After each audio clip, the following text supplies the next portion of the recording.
ሰላም ጤና ይስጥልን አድማጭ ተመልካቾቻችን የካቲት 29 2018 ዓ.ም አጫጭር መረጃዎችን ይዤ መጥቻለሁ። የእሁድ አመሻሽ አጫጭር መረጃዎችን እየተከታተላችሁ አብራችሁ እንድትቆዩ ነው በአክብሮት የምጋብዛችሁ። በሰዓት ወደ እናንተ ከሚደርሱ መረጃዎች መካከል በሱዳን የሚገኘውን የህወሓት አርሚ 7 የተመለከተና እንዲሁም ደግሞ የሐራ መሬት የታጋዮች የሚባሉትን በተመለከተ አዳዲስ መረጃዎችን ይዣለሁ። እነዚህ መረጃዎች በተመለከተ በሰዓት ወደ እናንተ የማደርሳቸው አሁናዊ ሁኔታዎች አሉ። እነሱን እንድትከታተሉ በአክብሮት ጋብዛለሁ። ከዛ ባሻገር እንደዚሁ የአንድ ወረዳ ሙሉ የብልጽግና ባለስልጣናት እንደዚሁ በቁጥጥር ስር እየዋሉ ነው፣ ከፊሎቹም ጠፍተዋል የሚል መረጃ አለ። ይህንን በተመለከተም እንደዚሁ በዚህ ሰዓት ወደ እናንተ ከማደርሳቸው መረጃዎች መካከል ይገኙበታል። እንዲሁም በኢትዮጵያና በጎረቤት ሀገራት መካከል ደግሞ በትናንትናው ዕለት ከኢትዮጵያ የተነሱ ድሮኖች በሱዳን እንደዚሁ ለወታደራዊ ስምሪት ስለመውሰዳቸው የሚገልጹ መረጃዎችን ጨምሮ የተለያዩ መረጃዎችን ይዣለሁ። የፓርቲ መረጃዎችንም እንደዚሁ ደግሞ ከወቅታዊ ሁኔታ ጋር በተያያዘ እንደዚሁ የተካተቱ መረጃዎችን እየተከታተላችሁ አብራችሁ እንድትቆዩ ነው በአክብሮት የምጋብዛችሁ። ከግዳጅ ቀጠና እንደዚሁ የሚወጡ የመከላከያ የአድማ ብተና የሚሊሻ አባላትን በተመለከተም እንደዚሁ በተለይ በወሎ ቀጠና አዳዲስ መረጃዎች አሉ። እነዚህን ጨምሮ የተለያዩ መረጃዎችን እየተከታተላችሁ ሀሳብ አስተያየት ቢኖራችሁ ጥቆማ ዜናችን@gmail.com ላይ ልታደርሱ ትችላላችሁ። እንዲሁ ደግሞ በቴሌግራም በዋትስአፕ በሜሴንጀር መልእክቶችን እንድታደርሱ በአክብሮት ጋብዛለሁ። በእነዚህ አድራሻዎች ጥቆማ መስጠት ትችላላችሁ። ከደረሱ ጥቆማዎች መካከል እንደዚሁ የሚዲያና አጠቃላይ አሁናዊ ሁኔታውን የተመለከቱ ጉዳዮችን በተመለከተ እንደዚሁ አስተያየቶችንና ምክረ ሀሳቦችን ያደርሳችኋላችሁ። አመሰግናለሁ። ዝርፊያ እንዲሁም ደግሞ በተለይ ሃይማኖታዊ ጉዳዮችን በተመለከተ ሰሞኑን በአዲስ አበባ የመስቀል አደባባይ ላይ የተደረገውን የሮመዳን የጎዳና ላይ አፍጥር በተመለከተ ከዚህ ጋር በተያያዘ የተለያዩ የሚዲያ ላይ እንዲሁም ደግሞ የስያሜ ጉዳዮችን በተመለከተ ዝርዝር ያሉ መረጃዎችንም እንደዚሁ አድርሳችኋል። በዚህ በኩል እየመጣ ያለው ጉዳይ ወዴት ይወስዳል የሚለው ጉዳይ ላይ እንደዚሁ ረጅም ጽሁፎችን አድርሳችሁኛል። በእጅጉ አመሰግናለሁ። ይህ መስቀል አደባባይን በተመለከተ በማህበራዊ ሚዲያ በተለይ በብልጽግናን መንግስት እንደ መልካም አጋጣሚ በመጠቀም መንግስታዊ መዋቅሩን በዚህ በኩል እንግዲህ የሃይማኖታዊ ግጭትና የሃይማኖታዊ የበላይነትን ለማምጣትና በኢትዮጵያ ኦርቶዶክስ ተዋሕዶ ቤተክርስቲያን ቋሚ ይዞታዎች ላይ አዳዲስ የሚደረጉ የሚዲያ ስምሪቶችና ተዛማጅ ጉዳዮችን በተመለከተ ጉዳዩ አሳሳቢ እንደሆነና ይሄ ጉዳይ ዝም ብሎ ከሃይማኖት ምዕመናን ብቻ የተነሳ ሳይሆን ከመካከለኛው ምስራቅ እስከ ብልጽግና መንግስት ድረስ የተለያየ ስምሪት የወሰደ እንደሆነ የሚያሳዩ መረጃዎች ያላችኋቸውን አድርሳችሁኛል። አመሰግናለሁ። እንግዲህ በሌላ ጊዜ የመለስባቸው ይሆናል። ወደ አሁን መረጃዎች ነው የሚሄደው። ወደ አሁን መረጃዎች ሲሄድ እንግዲህ መካከለኛው ምስራቅ እንዴት ውሎ ይሆን የሚለውን አጫጭር መረጃዎችን ወደ እናንተ ላድርስ። መካከለኛው ምስራቅ እንግዲህ ዛሬ 8ኛ ቀኑን ይዟል። ከቆይታ በኋላ ወደ 9ኛ ቀን ይገባል። በዚህ ጊዜ በኢራን ላይ እስራኤልና አሜሪካ በጥምረት የሚፈጽሙት ወታደራዊ ዘመቻ ኢራን እየሰጠች ያለችው የአጸፋ ምላሽ ቀጥሏል። ዛሬ ደግሞ ባለፉት 24 ሰዓት በተለይ ጦርነቱ በዋናነት በኢነርጂ ማዕከላት ላይ ያነጣጠረ ይመስላል። ሚሳይሎች እየተወረወሩ ያሉት እንዲሁም ደግሞ በሚሳይል እየጋዩ ያሉት የኢነርጂ ማዕከላት የነዳጅ ማጣሪያ እና የነዳጅ ዲፖዎች ናቸው። በዚህ ምክንያት ዛሬ የቴህራን የኢራን ዋና ከተማ ሰማዩ በጭስና በጥቁር ደመና ተሸፍኗል ነው የተባለው። ይሄ እንግዲህ ከፍንዳታዎቹ የወጣው ጭስ ነው። ቴህራን ዛሬ ይህንን መስላለች ተብሏል። ቴህራንም እንደዚሁ ወደ እስራኤልና ወደ መካከለኛው ምስራቅ ሀገራት አሁንም ድሮንና ሚሳይል እያስወነጨፈች ነው የምትገኘው። ይሄ የጦርነቱ ሁኔታና ውድመቱ ነው። ከዚህ ጋር በተያያዘ የነዳጅ ዋጋ በዓለም ላይ ጨምሯል። አሜሪካ የነዳጅ ዋጋ በቅርቡ በቁጥጥር ስር ይውላል፣ ወዳለበት ይመለሳል፣ ኢራንን ሙሉ በሙሉ ስንቆጣጠርና ጦርነቱ ሲጠናቀቅ እያሉ ነው የሚገኙት። ከዚህ ጋር በተያያዘ የአሜሪካው ፕሬዝዳንት ዶናልድ ትራምፕ የሚከተለውን ብለዋል። አንድ ጉዳይ ፍንጭ ሰጥተዋል። ይህ ጉዳይ እጅግ አሳሳቢ ነው። በነገራችን ላይ አሜሪካ ሀገራትን የማፍረስ ተልዕኳቸውን እንዲሁም ደግሞ ሀገራትን የመበታተን ተልዕኮ እንዳላቸው የሚያሳይ ነው ዘመቻው። ምንድነው ያሉት ዶናልድ ትራምፕ? የኢራን የፖለቲካ ካርታና የጂኦግራፊ ካርታውን ባለበት ሁኔታ ላይቀጥል ይችላል ከጦርነቱ በኋላ ብለዋል። ይህ ማለት እንግዲህ በኢራን ሉዓላዊና የግዛታዊ አንድነት ላይ አደጋ ይመጣል። የመሰነጣጠቅ ወይም ደግሞ ወደ ሌሎች ትንንሽ ሀገራት የመበተን ሁኔታ ይኖራል። የኢራን የፖለቲካ ካርታና ጂኦግራፊ በዚህ አይቀጥልም ነው ያሉት። ይህንን በተመለከተም በኢራን ከአሜሪካ ጋር ተስማምቶ የሚሰራ መንግስት ለመምረጥ አሜሪካ ሙሉ ዝግጅት እያደረገች ነው ብለዋል። ይሄ ጉዳይ እንግዲህ አሜሪካ በቀጠናው አሻንጉሊት ለማስቀመጥ ያው የዘመቻው አንድ አካል ሆኗል። በዋናነት በጣም አሳሳቢው ጉዳይ ደግሞ እንግዲህ ምዕራባውያን ኢራንን እንበታትናለን የሚል አቋም መያዛቸው ነው። ከዚህ ጋር በተያያዘ የኩርድ እንዲሁም ደግሞ በምስራቅ ኢራን እና በምዕራብ ኢራን ያሉ አንዳንድ እንቅስቃሴዎች አሉ። እነዚህን ወደ ሀገራት ለማሳደግ የሚደረገው እንቅስቃሴ ኢራንን በከፋ ሁኔታ አደጋ ላይ ሊጥላት ይችላል። በእርግጥ የኢራን ወታደራዊ አዛዦች አሁንም የጠላቶቻችን እናሸንፋለን፣ እናንበረክካለን እያሉ ነው ያሉት። ይህንን በተመለከተ እንግዲህ ለኢራን መሪ የምንመርጠው እኛ ነን እያሉ ነው እነ ዶናልድ ትራምፕ የሚገኙት። እንግዲህ ለኢራን ይሄኛው ጉዳይ እጅግ አስጊ ነው። ካላት የጦር መሳሪያ እንዲሁም ደግሞ መሰረተ ልማቶች ውድመት ባሻገር የሀገሪቱ ግዛታዊ አንድነትና የሀገሪቱ ሉዓላዊነት አደጋ ላይ ሊወድቅ ይችላል። እንግዲህ እንከፋፍላታለን፣ በታትናታለን ማለት ነው በሌላ አማርኛ። ባለፉት 24 ሰዓታት እንግዲህ በዋናነት ጦርነቱ ደግሞ የነዳጅና የኤነርጂ ማዕከላት ላይ ሆኗል። በኢራን 6 የኤነርጂ ማዕከላት ሌሊቱን በሚሳይልና በድሮን እሳት ወድመዋል። ኢራን በሆርሙዝ ሰርጥም እንደዚሁ ነዳጅ የጫነና ትዕዛዙን የተላለፈ መርከብ ላይ እንደዚሁ የድሮን ጥቃት መፈጸሟ ተገልጿል። ከዚህ ባሻገር በሊባኖስ የእስራኤል የእግረኛና አየር ኃይል እየፈጸመ ባለው በሂዝቦላ ላይና ሂዝቦላ በሰሜን እስራኤል ላይ እየፈጸመ ባለው ጥቃት በቤሩት እስካሁን 400 ንጹሃን ሲገደሉ በኢራን 1300 ሰዎች ተገድለዋል። በእስራኤል እስካሁን ድረስ የሞቱ ሰዎች ቁጥር በውል አልታወቀም። ከሁለት የእጅ ጣቶች የዘለለ አይደለም ነው የተባለው። እንደዚሁም ደግሞ እስካሁን ድረስ 8 የአሜሪካ ወታደሮች መሞታቸው ነው እየተገለጸ ያለው። በኢራን በኩል እንግዲህ ዋና መሪ አያቶላህን ጨምሮ በርካታ ወታደራዊ አዛዦች እና እስካሁን ድረስ 3000 በላይ የሚሳይል ተኳሾች፣ የቴክኖሎጂ ባለሙያዎች፣ መሪዎች ስለመገደላቸው የሚመጡ መረጃዎች ያሳያሉ። አሜሪካ የኢራንን ካርግ ተብሎ የሚጠራውን የፐርሺያ ወይም ደግሞ የዚህ የሰርጡን ዋናውን ሰርጥ የፋርስ ሰርጥ እየተባለ የሚጠራውን ሰርጥ ለመቆጣጠር እቅድ እንዳላትና ይህን ደሴት አሜሪካ ለመያዝ ፍላጎት እንዳላት ነው የተገለጸው። ይሄ የዓለማችን የነዳጅ ማስተላለፊያ ዋና መስመር ነው። ኢራን እንግዲህ ይህንን የምታጣ ከሆነ በአሜሪካ የሚያዝ ከሆነ ኢራን ሉዓላዊነቷም አደጋ ውስጥ ይወድቃል። ሌላው ኢራን አዲስ መሪ መምረጧ ነው የተገለጸው። በኢራን የምክር ቤቱ የአዲስ መሪ መምርጧል፣ በአያቶላሁ ምትክ ማለት ነው። እስካሁን ስማቸው ይፋ አልተደረገም። እንዲሁም ደግሞ የምርጫና የፍትህ ስርዓቱም 88 የምክር ቤት አባላት በህገ መንግስቱ ያሉት ገና አልተጠናቀቀም። ውሳኔው ግን ምርጫ ተካሂዷል። ምርጫውን እንግዲህ ከሞሳድ በመስጋት ሊሆን ይችላል ይህንን ይፋ አላደረጉም። ግን አሁን በታየ ሁኔታ የአብዮታዊ ዘብ አዛዥ ጭምር የሞሳድ ሰው ሆኖ መገኘታቸው ኢራን ውስጥ የቀረ የደህንነት ተቋም አለ ብሎ ማለት አይቻልም። አሁን ይህም ከእስራኤል የሚያመልጥ አይሆንም ከሞሳድ። ፓኪስታን ሌላ እስላማዊት ሀገርና በዓለም ላይ በእስልምና ዓለሙ ላይ ከፍተኛ የጦር መሳሪያ ለመያዝና እንዲሁም ደግሞ ኒውክለር ከታጠቁ እስላማዊ ሀገራት ከሚባሉት መካከል የምትገኘው ፓኪስታን ኢራንን አስጠንቅቃለች። በሳውዲ አረቢያ ላይ ኢራን ጥቃት የምትፈጽም ከሆነ ያጸፋ ምላሽ እወስዳለሁ ብላለች ፓኪስታን። ጉዳዩን በተመለከተ እንግዲህ ከአሁን በፊት ሳውዲ አረቢያ እና ፓኪስታን ያላቸው ግንኙነት ነው። ሳውዲ አረቢያ ለሶማሊያ እንዲሁም ደግሞ ለሱዳን ከፓኪስታን ከ3 ቢሊዮን ዶላር በላይ የጦር መሳሪያ ግዥ ውል መፈጸሟ በቅርቡ የተገለጸ ነው። ሁለቱ ሀገራት ያላቸው ጥምረት ነው። እንግዲህ የሳውዲ አረቢያን ደህንነትና ሉዓላዊነት እጠብቃለሁ እያለች ነው የምትገኘው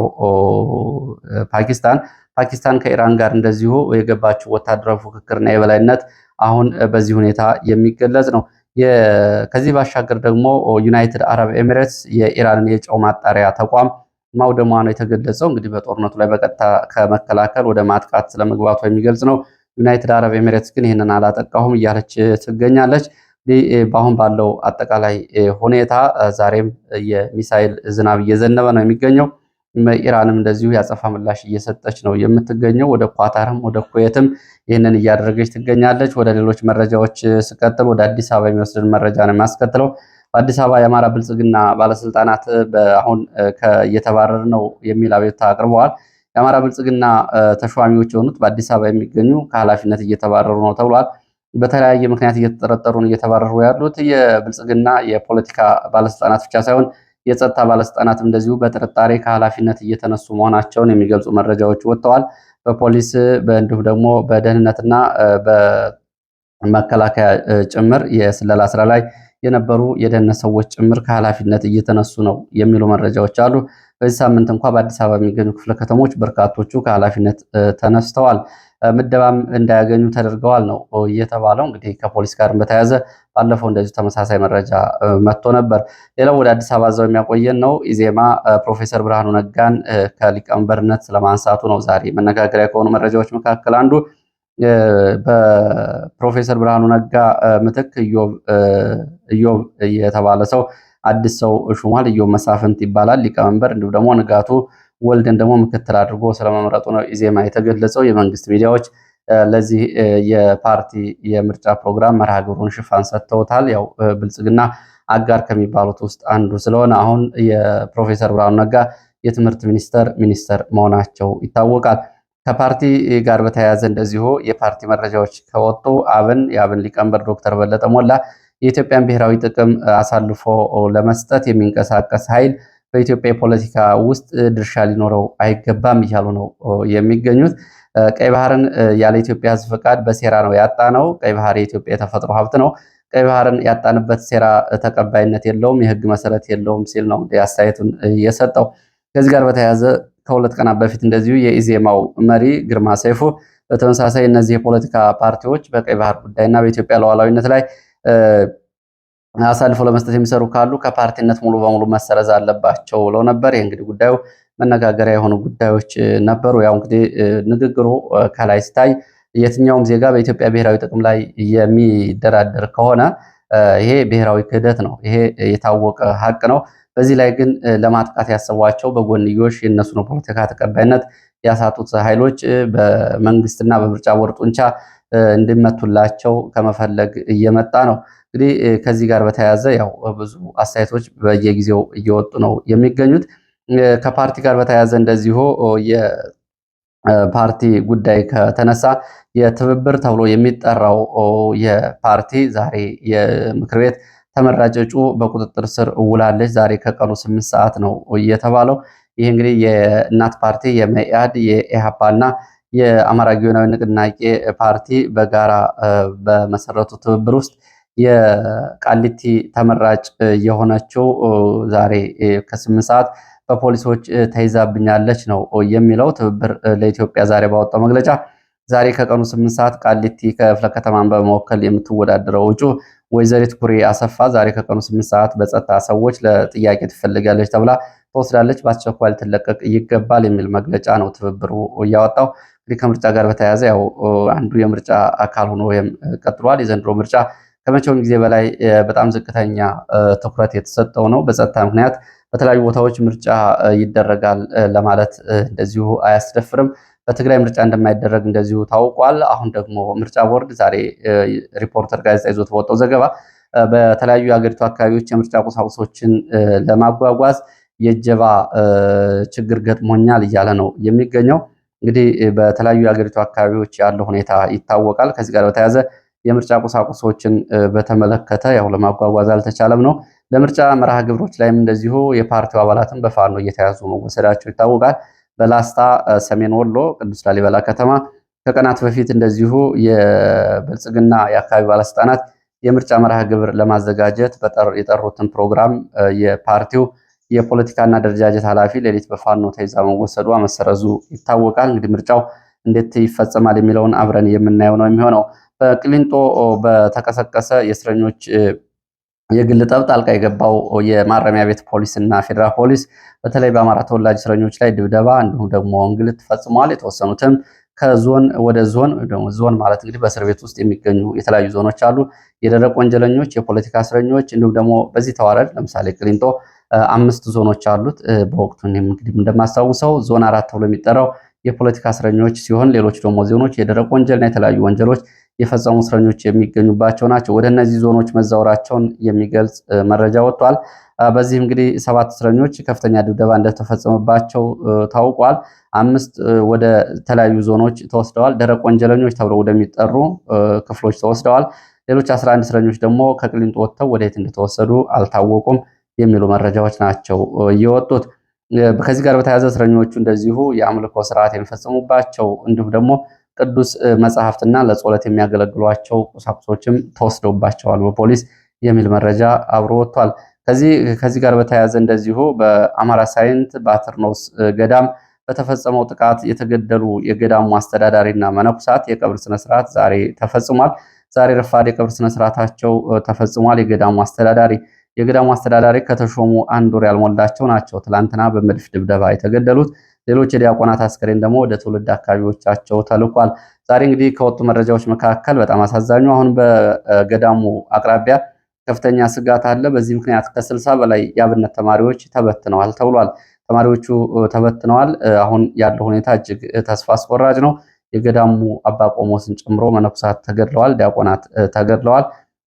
አተርኖስ ገዳም እንግዲህ በኢትዮጵያ ኦርቶዶክስ ቤተክርስቲያን ታሪክ ውስጥ ጥንታዊ ከሚባሉት ገዳማት አንዷ ስትሆን ከክርስትና እምነት በፊት ጭምር እንደዚሁ የጥንታዊ የተለያዩ የአምልኮ ይፈጸምባቸው ከነበሩ ጥንታዊ ገዳማት መካከል አንዷ ነች። ይህች ነች በ3 መድፍ ድብደባ ትላንትና ከ26 በላይ የቤተክርስቲያኗ አስተዳዳሪ መነኩሳት፣ ካህናት፣ ዲያቆናትና ምዕመናን ጉዳት እየደረሰባቸው።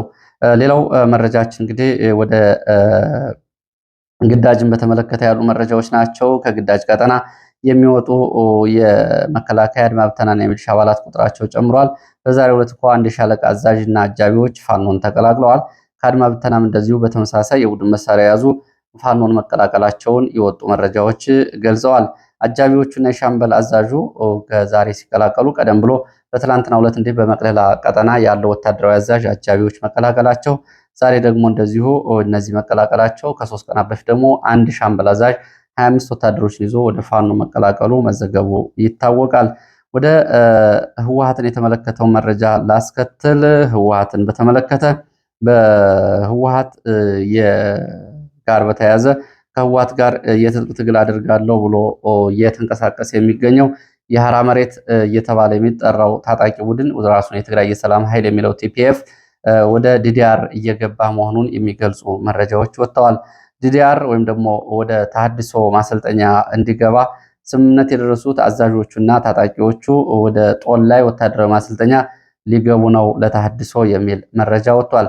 ጉዳዩን በተመለከተ መረጃ ያደረሱ የመረጃ ምንጮች የሚሉት ግን ምንድነው በይሄ ኃይል ወደ መከላከያ ሊቀላቀል እንደሆነ ነው የተገለጸው። ይሄ ወታደራዊ መሪዎቹ በደረሱ ስምምነት መሰረት ይሄ ሐራ መሬት ያለው ታጣቂ ወደ መከላከያ ሊቀላቀል ወደ ጦር ላይ ይገባል። ከዛ በኋላ በተለያየ መከላከያ ኃላፊነቶችና እንዲሁም ደግሞ በእግረኛና በመካናይዝድ እንደየፍላጎታቸው ምደባ ይሰጣቸዋል የተባለው። ይሄም የፌዴራል መንግስቱ ታጣቂ እያሰለጠነ በሚል ህወሓት በተደጋጋሚ ያደርገው የነበረውን ፕሮፓጋንዳ ለመሸሽና እንዲሁም ደግሞ የትግራይ ተወላጆች በመከላከያ ውስጥ በፍላጎታቸው ተቀላቅለዋል የሚለውን ጉዳይ ለማሳየት ነው እነዚህ ወደ መከላከያ የሚቀላቀሉት የሚል መረጃ ወጥቷል። ከዚህ ጋር በተያያዘ ሌላ አንድ በህወሓቶች በኩል ዛሬ ሰራጨው ያለ መረጃ አለ። የአርሚ ሰባ በሱዳን የሚገኘው የሳምሪ ቡድን በኋላ አርሚ ሰባ እያለ የሚጠራው ወታደራዊ አዛዥ ሽምግልና ተልኮበታል የሚል መረጃ ወጥቶ ተመልክቻለሁ። ስለ ጉዳዩ ግን የተረጋገጠ ነገር ለማግኘት አልተቻለም። ሰውየው ጀነራል ሙዘይ ኃይሉን ይዞ እንዲገባ፣ ተፈናቃዮች እንዲመለሱ፣ በወልቃይት ያለው አስተዳደር ፈርሶ ከተውጣጣ ኃይል እንደዚሁ አስተዳደር እንዲመሰረት ከመከላከያ ጋር ሆኖ እንደዚሁ ያለውን ኃይል ይዞ በቀጠናው ለተፈናቃዮች ጥበቃ እንዲያደርግ የሚል ሽምግልና ተልኮበታል። ሆኖም ግን እሱ አልተቀበለም የሚል መረጃ ተሰራጭቷል። እስካሁን ግን በዚህ ጉዳይ ላይ የተረጋገጠ መረጃ ለማግኘት አልተቻለም። በህወሓት በኩል ነው ይሄ መረጃ እየተሰራጭ ያለው። ከዲዲአር ጋር በተያያዘ ግን ጉዳይ እንደተነሳ የሚገልጹ መረጃዎች ግን አሉ። ወደ ሌላ መረጃችን ሲሄድ ወደ መተከል የሚወስድን መረጃ ነው የሚያስከትለው። በመተከል የዳንጉር ወረዳ የብልጽግና አመራሮች ታስረዋል የሚል መረጃ ነው በመግቢያ ላይ በርሱ እንዳስተዋወቋቸው። አመራሮቹ የተወሰኑት ጠፍተዋል፣ የተወሰኑት በቁጥጥር ስር ውለዋል።